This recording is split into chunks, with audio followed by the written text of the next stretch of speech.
Donc après avoir développé la qualité de la persévérance là, dans le Bodhicharyavatara, on va se tourner maintenant vers la concentration de l'esprit. Donc c'est ça qu'on va faire pendant tout le 8e chapitre qui est très très long. Il y a 187 strophes. Donc je pense que Geshe-la n'aura pas terminé avant de partir au...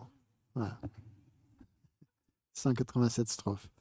Donc on va beaucoup méditer pendant ce chapitre. Et on va commencer tout de suite donc par en se posant sur la première strophe. Donc on a tous compris que quand l'esprit était distrait, il était très vulnérable aux perturbations mentales et aux influences extérieures. Hein, ça c'est quelque chose qu'on sait bien. Donc c'est pour ça qu'on doit s'efforcer de placer son esprit en concentration, en le focalisant sur un objet, quel qu'il soit. Ok, donc ce qu'on va faire, on va prendre la posture de méditation qui nous convient le mieux. Hein. Installez-vous confortablement dans votre posture. Essayez d'avoir le dos droit, de prendre la posture de Vairochana en 7 points, si vous pouvez. Vous pouvez fermer les yeux ou les garder mi-clos, comme ça vous arrange.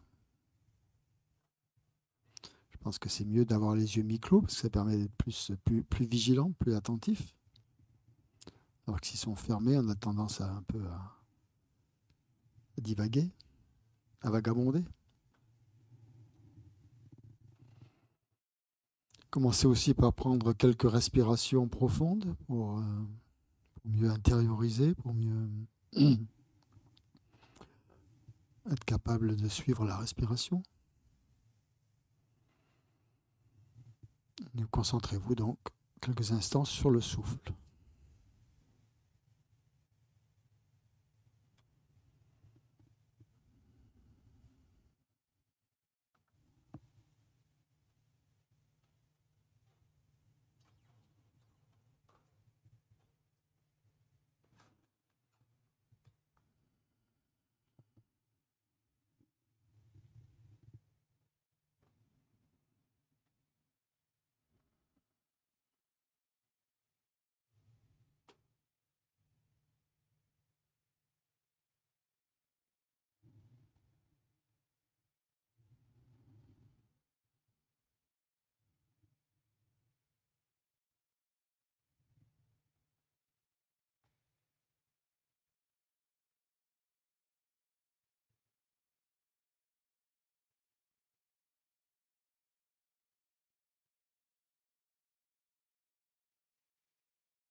Donc, dans les premières strophes, Shantideva parle d'isoler le corps et l'esprit.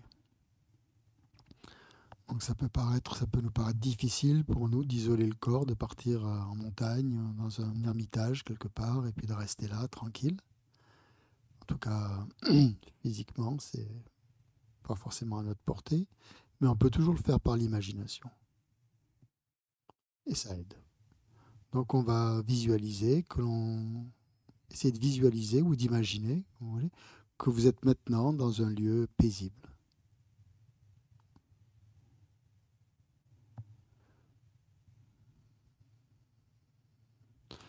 Un lieu où vous êtes entouré d'une nature luxuriante, une belle nature, ou par exemple vous vous trouvez au bord d'un étang tranquille, entouré d'arbres magnifiques, de fleurs colorées, de montagnes. L'air est frais, agréable, et vous vous sentez parfaitement bien.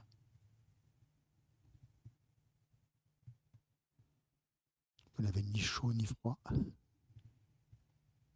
L'air est pur. toutes les conditions favorables sont réunies.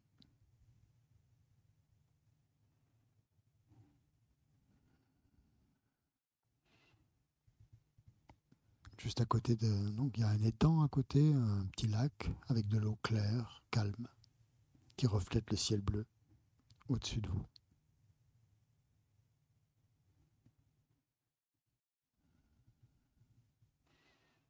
Donc essayez de bien vous imprégner de la beauté et de la sérénité de ce lieu.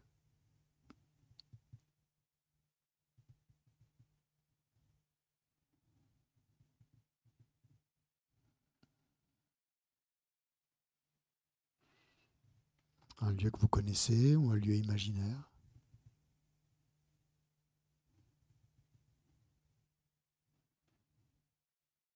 Ressentez surtout la paix qui émane de la nature qui vous entoure.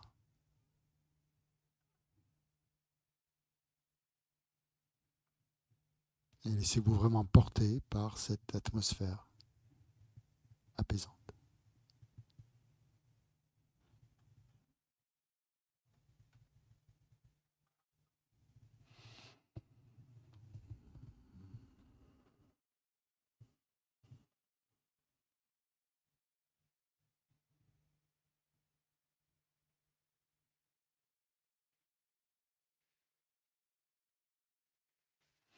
Donc maintenant, dans ce lieu paisible où vous vous sentez vraiment bien, vous allez vous concentrer votre attention sur votre esprit.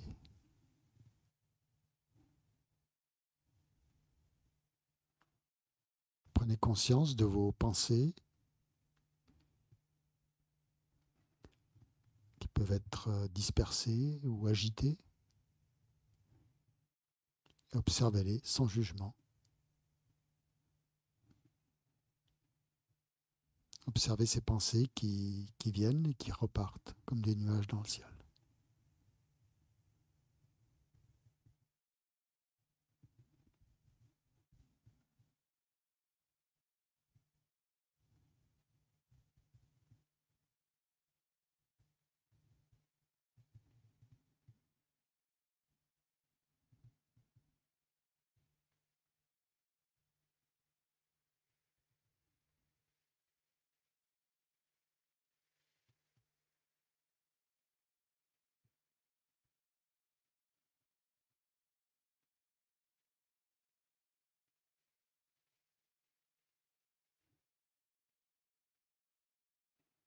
Et maintenant, imaginez que vous vous isolez, que vous vous retirez dans une petite cabane isolée, juste à côté de l'étang.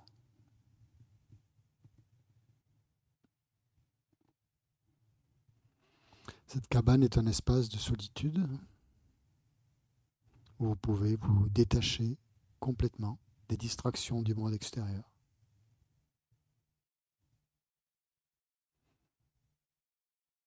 Vous vous installez confortablement à l'intérieur.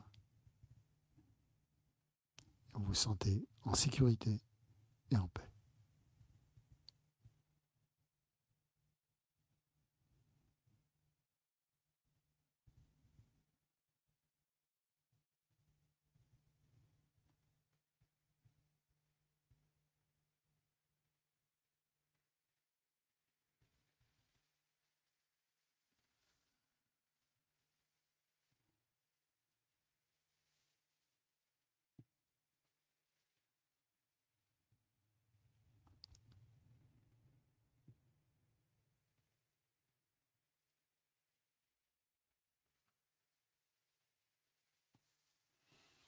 En entrant dans cet espace de solitude, vous décidez de renoncer à toute vie mondaine. Vous décidez de renoncer à toutes les fabrications mentales, les projections qui vous tourmentent.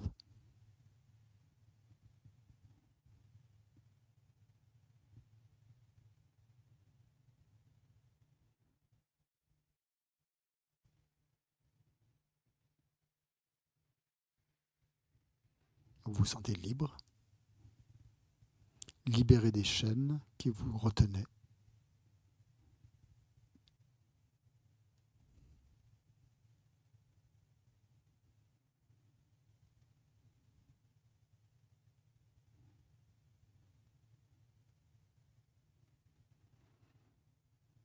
Et votre esprit devient encore plus clair, plus calme.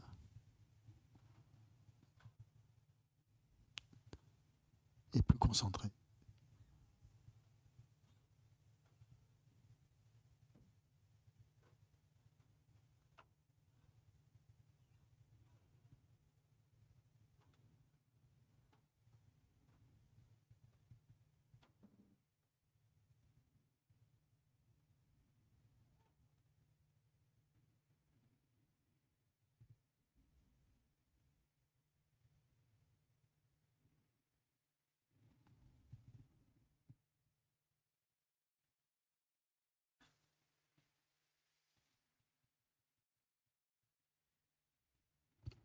C'est vraiment de ressentir la clarté, le calme, la sérénité, la concentration de votre esprit.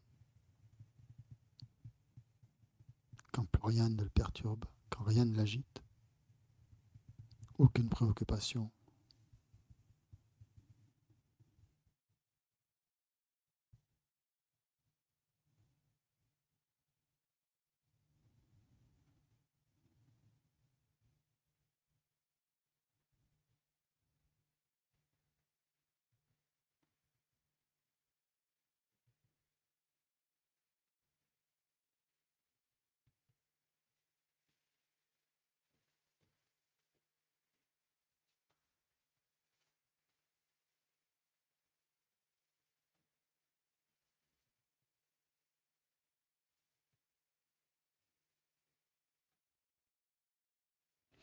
Depuis votre cabane, là, vous pouvez même percevoir l'étang. Vous pouvez percevoir l'eau calme, paisible. Et vous fixez votre regard sur la surface de l'eau en vous concentrant sur sa tranquillité.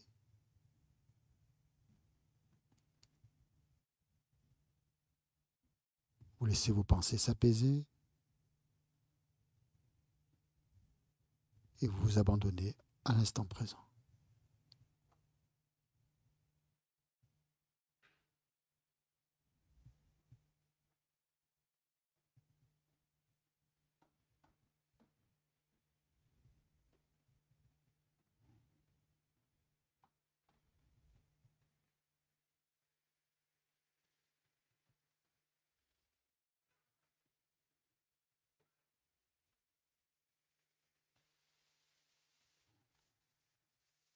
Et au fur et à mesure que vous vous concentrez sur l'eau, vous sentez votre esprit devenir de plus en plus calme, de plus en plus concentré.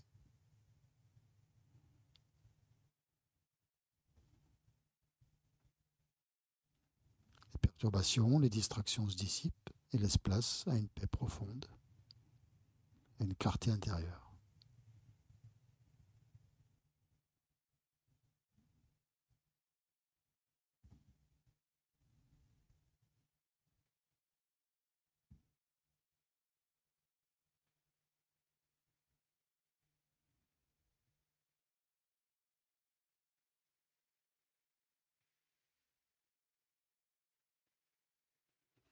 Et vous identifiez cette clarté intérieure comme étant la nature de votre esprit.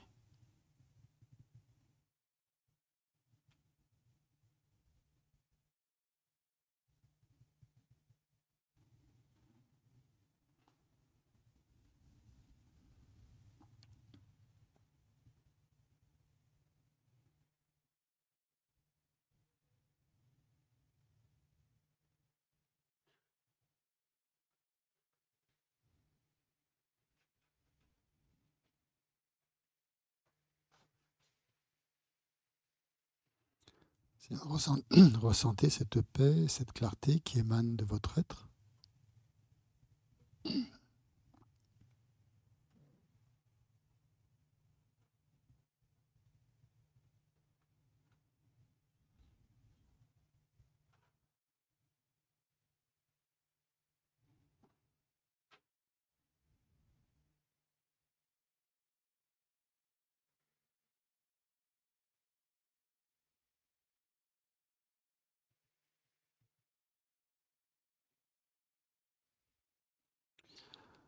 Sentez-vous connecté à votre nature profonde,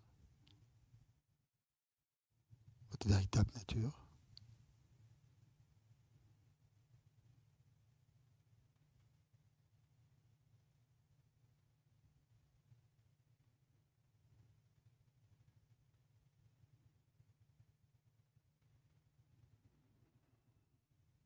ressentez le calme,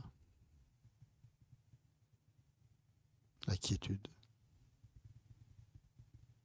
le calme mental, la sérénité qui se répand en vous et qui vous apporte une profonde sensation de bien-être, de souplesse.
Lorsque vous êtes bien établi dans ce calme mental, essayez d'utiliser ce calme mental pour méditer sur la vacuité par rapport à la compréhension que vous en avez.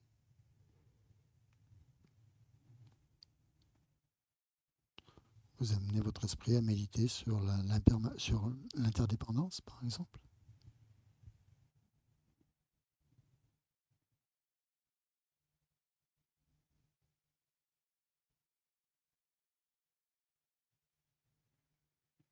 Ou sur la vacuité du je, du moi, introuvable dans les agrégats.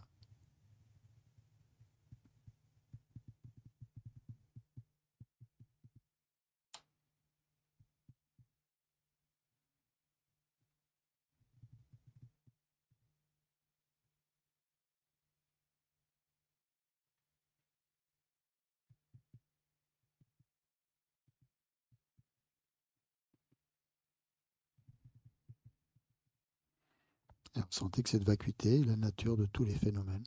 Tous les phénomènes portent en eux cette vacuité. Ils émanent de la vacuité.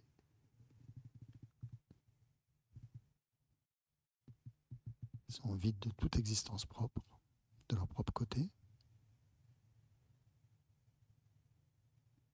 Ils n'existent que par interdépendance.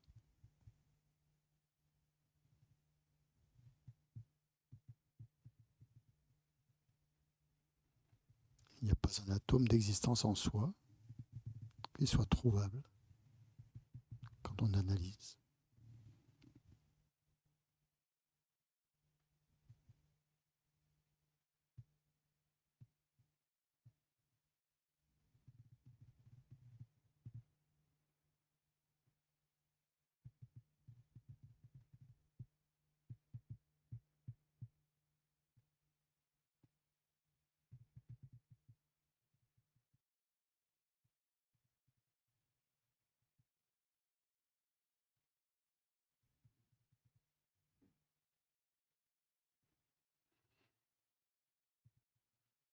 Quand on est prêt à terminer cette méditation, on reprend quelques respirations profondes.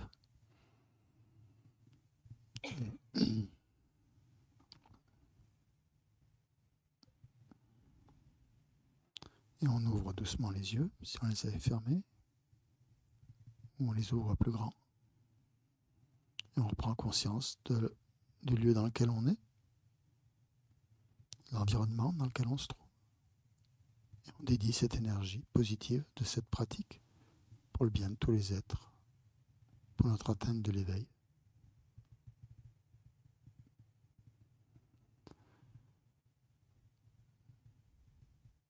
En souhaitant que la précieuse bodhicitta naisse là où elle n'est pas née, et là où elle est déjà née, qu'elle continue à croître sans jamais dégénérer.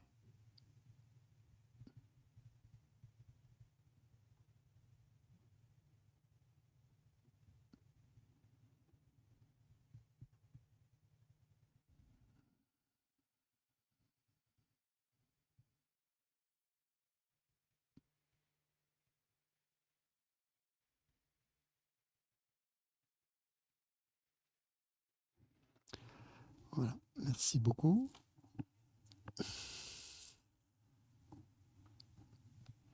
Donc il nous reste à peu près une petite quinzaine de minutes à peine pour se préparer à recevoir l'enseignement de Geshe-la sur la concentration.